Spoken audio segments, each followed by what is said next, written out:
Welcome to Your History, a place where you don't just hear about the past, you slip quietly into it. Before we begin, tell me in the comments where in the world you're listening from and what your night feels like. Then settle in. Let the noise of your day fall away. Because now you're someone else.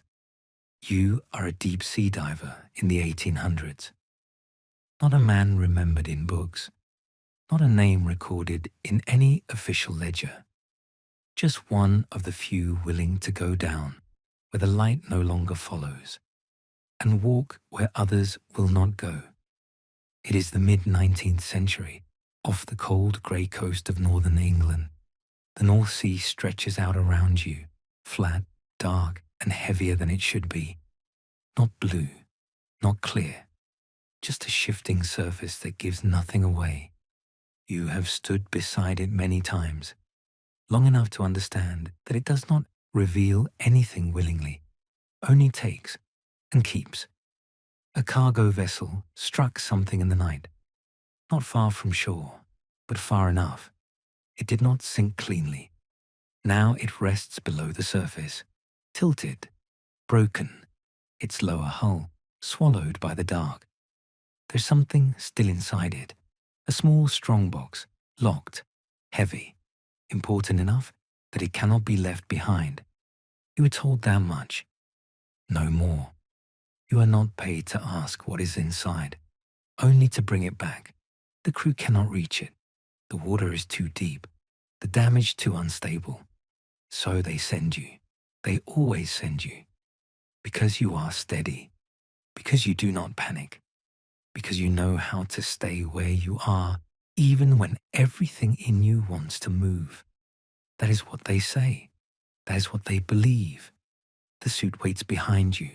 Thick canvas, rubber seals, heavy, unyielding. You step into it slowly. It does not fit like clothing. It closes around you, each fastening tightened, until your movement is no longer your own. Your arms grow heavier, your legs slower, controlled, deliberate. The boots alone remind you where you're going. Down. You have done this enough times that the weight no longer surprises you. But it is never familiar, not completely. The helmet is last, polished brass, dulled by use. It lowers over your head, and the world narrows. Sound softens. Distance closes in. Your breathing becomes louder, closer. Air begins to flow through the hose behind you. A steady mechanical rhythm. Your lifeline. Your only connection to the surface. Without it, there is nothing. The men on deck move around you with quiet efficiency. They check the seals, the valves, the line. One of them pulls once on the rope. You answer with a slow nod. There is always a pause before the water. You have come to understand it, not hesitation, something quieter than that. A recognition that once you step forward, you are alone. You think of a home, not in detail, not clearly, just enough. A small house near the shore, a fire that needs tending, a table worn from use, your wife moving through it as though it is enough. Your daughter, small hands, small voice, asking questions you do not always answer. She does not know what you do. Not really. Only that you leave and come back with more than you had before.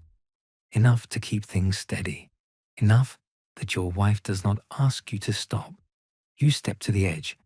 The North Sea waits below. Dark. Still. You step in.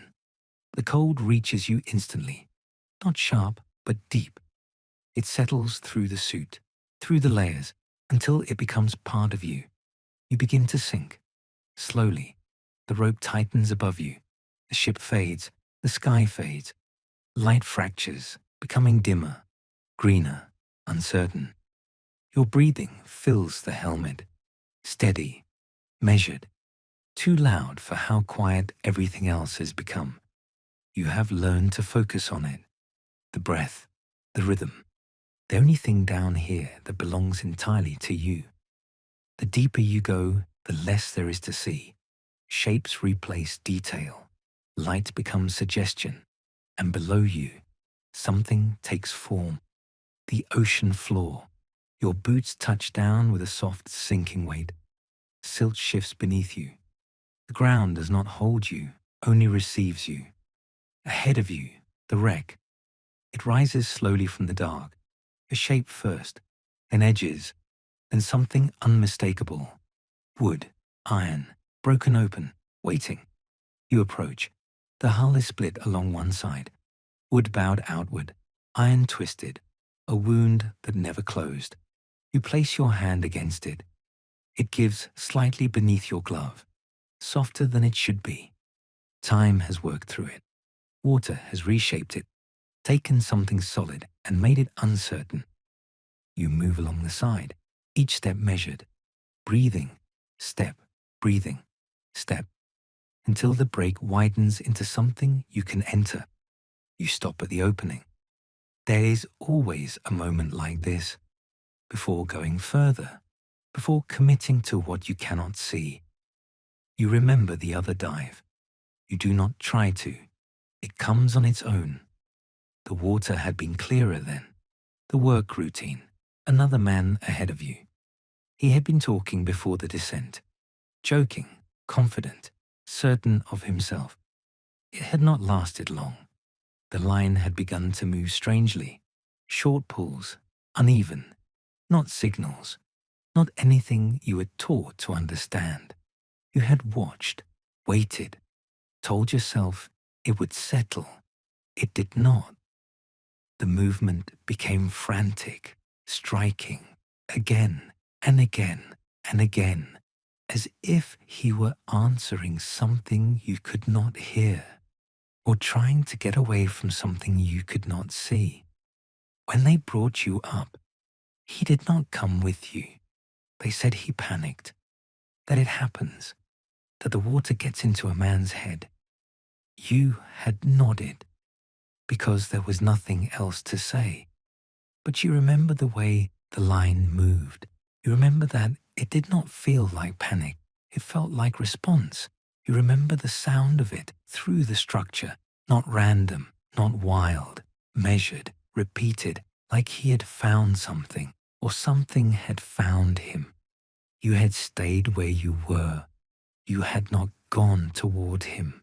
You had told yourself that was the right decision, that going closer would not have changed anything, that a man who loses himself down there cannot be helped.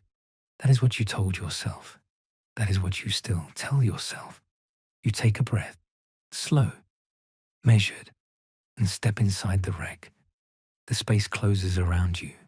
The water feels heavier here, still, as though it has settled into this place and does not intend to move again. Your helmet brushes a beam, a dull sound echoing through the metal. You stop, listen. Nothing follows. You wait longer than you need to. Then you move forward, carefully, your hand guiding you along surfaces that shift between wood and iron, splintered edges, warped seams, shapes that no longer match what they were built to be. Nothing moves quickly here. Nothing reacts immediately. Everything waits. You feel that now, the waiting, as though your presence has changed something. Not in a way you can see, but in a way you can feel. A rope drifts in front of you. You take hold of it. It steadies in your grip. Solid, real, something certain. Then when you release it, it moves again. Not drifting, not random, just slightly as if corrected. You watch it longer this time. You tell yourself there is no current. You would feel it, along your arms, along your legs, through the suit. And yet, things move. You continue forward. The wreck creaks once, subtle, low, carried through the metal and into your bones. You stop, wait. Nothing follows, only your breathing. Then a feeling, not sound, not movement, just the sense that something here is not entirely still. You press your hand against the hull, tap once. A dull knock travels through the structure. You wait, and then another knock, deeper, answering. Your breath tightens, just slightly. You hold it there. You do not let it take you. You tell yourself, it is the wreck. Wood shifting, metal settling. That is what happens down here. That is what you know. You move forward. The passage narrows. You angle your shoulders slightly, guiding the suit through the space. The rope above you shifts. You stop. Wait. No signal follows. And yet, for a moment, it feels as though something else has taken hold of it. Not a pull, not a command, just contact. You do not signal back. You continue. Professional, measured. You have learned this. Do not react to the first thing you feel. Wait. Let it repeat. Let it prove itself. Your boot presses down, and something beneath it moves. Not silt, not soft ground. Something that shifts and is gone before you can understand it. You lift your foot. The silt rises, clouding the space. You do not chase it. You do not look closer. That is how men make mistakes. That is how they forget where they are. You move on. Slowly, deliberately. You begin to feel the passage of time differently now. Not in minutes, not in any measure you can track, only in breath, in movement, in the slow repetition of action. Ahead of you, the shape begins to form.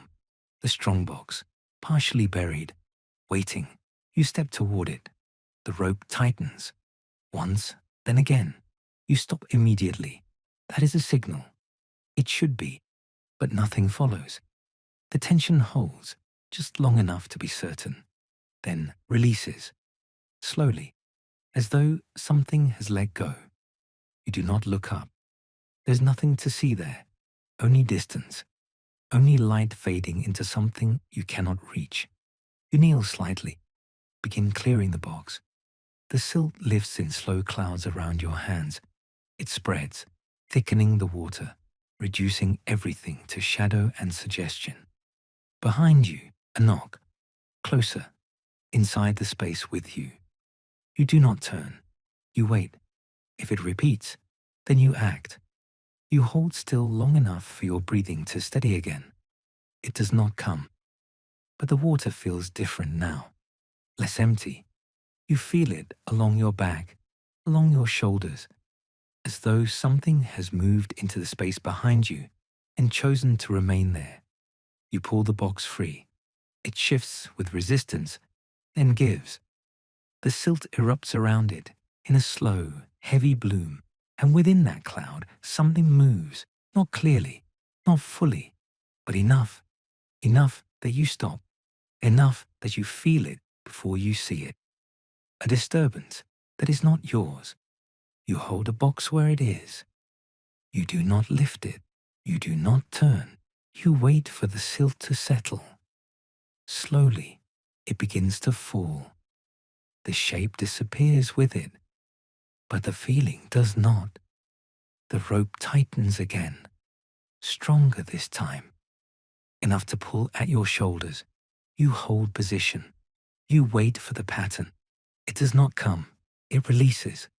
Behind you, a light contact, a brush against your suit, slow, deliberate, not force, not impact, contact. You feel it along your back, across the weight of the canvas. You do not move. Every part of you wants to turn, to see, to confirm. But you do not, because you understand something now. Down here, seeing does not make something real, and not seeing it does not make it go away. You remain still, longer than the work requires, longer than is necessary. Your breathing fills the helmet, slow, measured. You listen past it, past the rhythm, past the steady push of air. You listen for anything that does not belong. And in that listening, you begin to notice the space differently. Not the wreck itself, not the beams or the broken iron, but the spaces between them, the gaps, the places where nothing should be. And yet something gathers, the way shadow settles, the way it holds shape longer than it should. You have seen this before, in smaller ways, in harmless ways. The human mind looks for faces. It always has, in clouds, in smoke, in wood grain, in the dark. It arranges what it sees into something familiar, something human, something that can be understood. It is not a flaw. It is how you survive. But down here, there is so little to see that the mind works harder. It builds more from less. You tell yourself this, quietly, firmly. You let it settle into you as fact, because it has to be fact. Because the alternative is not something you can use. Not here, not now. You let your gaze drift, not turning, not fully. Just enough to take in the edges of the space behind you. Enough to confirm that there is nothing there. And at first, there is nothing. Only shifting shadow. Only the soft distortion of water and distance. And then, slowly, something aligns. Not clearly, not sharply, but enough. Two darker points, slightly set apart. A line beneath them, a suggestion of shape. The arrangement is wrong. Too long, too narrow. Not where it should be. But the pattern is there. Your mind moves toward it, immediately, without permission, without hesitation. It wants to complete it, to turn it into something known, a face. You stop your breath for a moment, not from fear, from control. You know this, you understand it. This is what the mind does, especially in the dark, especially when there is nothing else to hold on to. You do not turn further. You do not center it. Because if you do, it will resolve. And once it resolves, you will not be able to unsee it. You let your gaze drift away again, slowly, deliberately. You break the pattern yourself. You return the space to something uncertain, something unformed. You wait. The shape dissolves, or it seems to. But the feeling remains, not of being watched, not exactly. Something quieter than that, as though something is aware of your presence in the same way you are aware of the wreck. Not curious, not hostile, just present. You resume your work. You secure the strong box, loop, pull, tighten.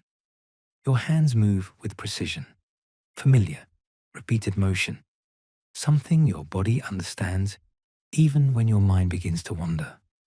You focus on that, on the work, on the rope in your hands, the texture of it, the weight, something real, something certain. You signal the surface. They answer. The rope lifts. The weight leaves your hands. The box rises slowly, passing upward into the dim light. You keep one hand on it as long as you can, guiding it, keeping it from striking the wreck, feeling its solidity, its certainty, until it moves beyond your reach.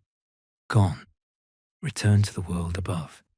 You remain where you are, just for a moment, breathing, listening, and the longer you remain, the more the space begins to shift again.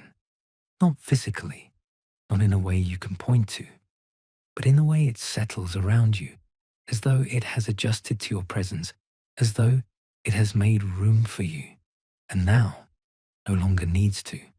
You feel it again, not on your back this time, closer, at your side, not touching, not quite, but enough that the space beside you feels occupied. You do not look, you do not allow yourself to, because now you understand something else. It is not following you. It is not moving toward you. It has always been here. You are the one who arrived. You reach for the line, signal again to ascend. The rope answers, the tension shifts. You feel it through your body. The lift begins, slow, steady. You leave the seabed the same way you arrived, gradually, reluctantly. The wreck begins to fall away beneath you, its shape dissolving into shadow, into something less defined, less certain. You keep your gaze forward, upward, fixed on where the light should be, but the ascent feels longer than it should. The distance stretches, time loosens. You count your breaths without meaning to. 1, 2, 3. You lose track. Start again. The rhythm becomes your measure, the only thing that remains consistent. And still, you feel it. Not below you now, not behind. Somewhere in the space around you, not following, not reaching, just there. You do not turn, because turning would mean searching, and searching would mean wanting to see. And wanting to see is the one thing you cannot allow. The water shifts slightly. Not current, not movement, just a change in how it holds around you. You feel it along the suit, along the edges of your arms, your shoulders, as though the space itself is adjusting. You continue to rise, and then you see it again, not directly, not fully, reflected, distorted in the curve of the glass, a shape that should not be there, the same alignment, the same suggestion, closer now, not clearer, but nearer. Your mind moves toward it again. It tries to complete it, to make it whole. A face, human, almost, but not right, not quite. You know this. You say it to yourself again. This is what the mind does. It finds patterns. It creates meaning. It builds faces out of nothing. You let the thought sit. You do not follow it further. You do not turn your head. You let it remain where it is, at the edge, unconfirmed, unresolved. You blink, or think you do, and the shape shifts, not gone, not fully, just different, as though it was never fixed to begin with. You continue to rise. The water grows lighter. The pressure changes subtly. The world begins to return in pieces. And still, you feel it, fainter now, but not gone. You understand something then, not in words, not fully formed, just a quiet knowing. Whatever is below does not reach up. It does not chase. It does not follow. It remains. And what you felt, what you saw, was not something coming with you. It was something you passed through, and for a moment, it noticed you. And then you feel it one last time. A bump against your boot, not hard, not enough to change your movement, just enough to be known. This time, you know where it comes from below, from where you have been, not reaching, not grasping, just there. You do not look down, not this time. You let it remain what it is, unseen. You continue to rise. The light strengthens, the surface nears, the world reforms around you, and below you, nothing, only darkness again, as though the wreck was never there, as though none of it remains. You break the surface. The change is immediate. Sound returns. Air, voices, movement. Hands reach for you, steadying you, guiding you back onto the deck. The helmet is lifted. The world opens. You breathe freely now. The air feels thin at first, too light, too easy. The strongbox sits nearby, recovered, intact, already being handled by men who were never where you were, who will never need to be. You step away. Your part is finished. That is the work. To go where others cannot, to bring something back, and to leave behind everything you cannot explain. But something remains with you, not in a way you can name, not something you carry, just something that is now possible in a way it was not before. Later, when the sea is behind you, when the house is quiet, when your wife and daughter are asleep and the fire has burned low, you will think of it. Not clearly, not all at once, just fragments, the knock, the pull, the movement, the shape your mind tried to make, the shape it may not have made at all. You will sit with it for a moment, in the quiet, in the safety of walls and firelight, and you will understand something you did not before. The mind looks for faces in the dark. It always has. It always will. But there are places where you should not let it. Places where seeing something human is the one thing you do not want. You will let the thought pass. You will not follow it further, because you know where that leads, and you know how it ends. Not every man who goes down comes back. Sometimes the ocean keeps what it takes. You have seen that. You have felt it, but this time it let you go. And that is enough tonight. And slowly, let this life fade and come back to yourself. If you enjoyed this journey, you can subscribe. Let me know in the comments what story you'd like to fall asleep to next. Until then, rest well, sleep deeply, and I'll meet you in another life.